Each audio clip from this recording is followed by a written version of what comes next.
నమస్తే. ఆంధ్రప్రదేశ్ రాజకీయాల్లో ప్రధానంగా వైఎస్ఆర్‌సీపీలో ఒక ఆసక్తికరమైనటువంటి పరిణామం చోటు చేసుకుంది.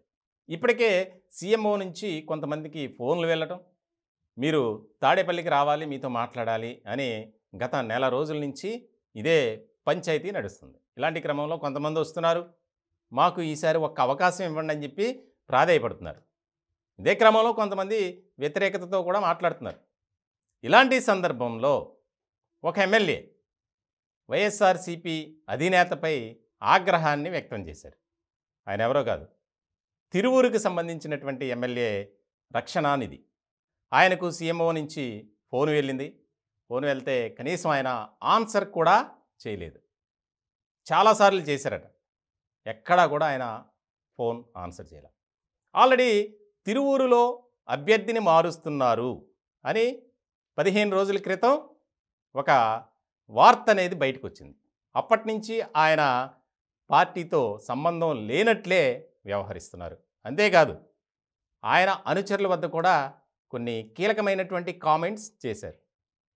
అసలు వైఎస్ఆర్‌సీపీలో విలువనేది లేదు, ఆ పార్టీలో ఒక నీతి నిజాయితీ లేదు, నిబద్ధత లేదు, ఆ పార్టీలో ఉండటం అవసరమా అని. ఇది కూడా వైరల్ అయింది సోషల్ మీడియాలో. అంటే ఆయన ఏ రకమైనటువంటి అసంతృప్తితో ఉన్నారనేది మనకి స్పష్టంగా అర్థమవుతుంది. అలా ఆయనే కాదు, చాలామంది ఇదే పరిస్థితి కొనసాగిస్తున్నారు. కానీ కక్కలేక మింగలేక అన్నట్టు ఏది చెప్తే అది వినడం, చేయటం తప్ప ఎక్కడా కూడా వారి స్వరాన్ని వినిపించట్ల. ఈ మధ్య అంటే కొంతమంది వచ్చి మాట్లాడుతున్నారు, అది కూడా ఒక ఎస్సీ రిజర్వ్డ్ కాన్స్టిట్యున్సీకి సంబంధించినటువంటి నేతలు ఎక్కువగా మాట్లాడుతున్నారు.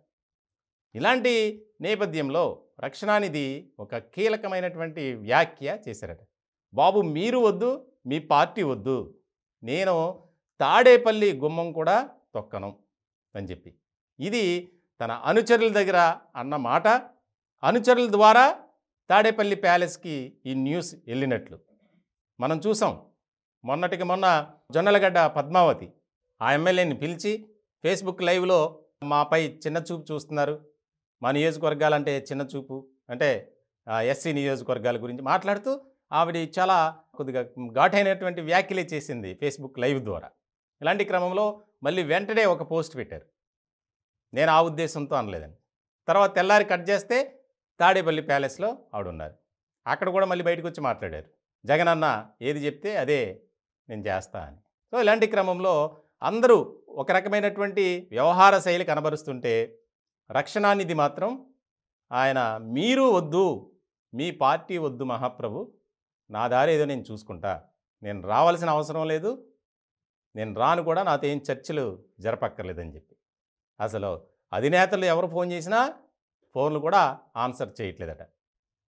ఆల్రెడీ మొదట స్టార్ట్ అయింది మంగళగిరి నియోజకవర్గానికి సంబంధించి, ఆళ్ళ రామకృష్ణారెడ్డిని మారుస్తున్నారు అనే విషయం తెలియగానే ఆయన మరుక్షణం ఆ విషయం ఆయన నోటీసులో పడింది, వెంటనే పార్టీకి రాజీనామా చేశారు, ఎమ్మెల్యే పదవి కూడా రాజీనామా చేశారు. ఇలాంటి క్రమంలో కొంతమంది ఆగ్రహాన్ని వ్యక్తం చేస్తున్నారు, అసంతృప్తితో రగిలిపోతున్నారనే చెప్పాలి.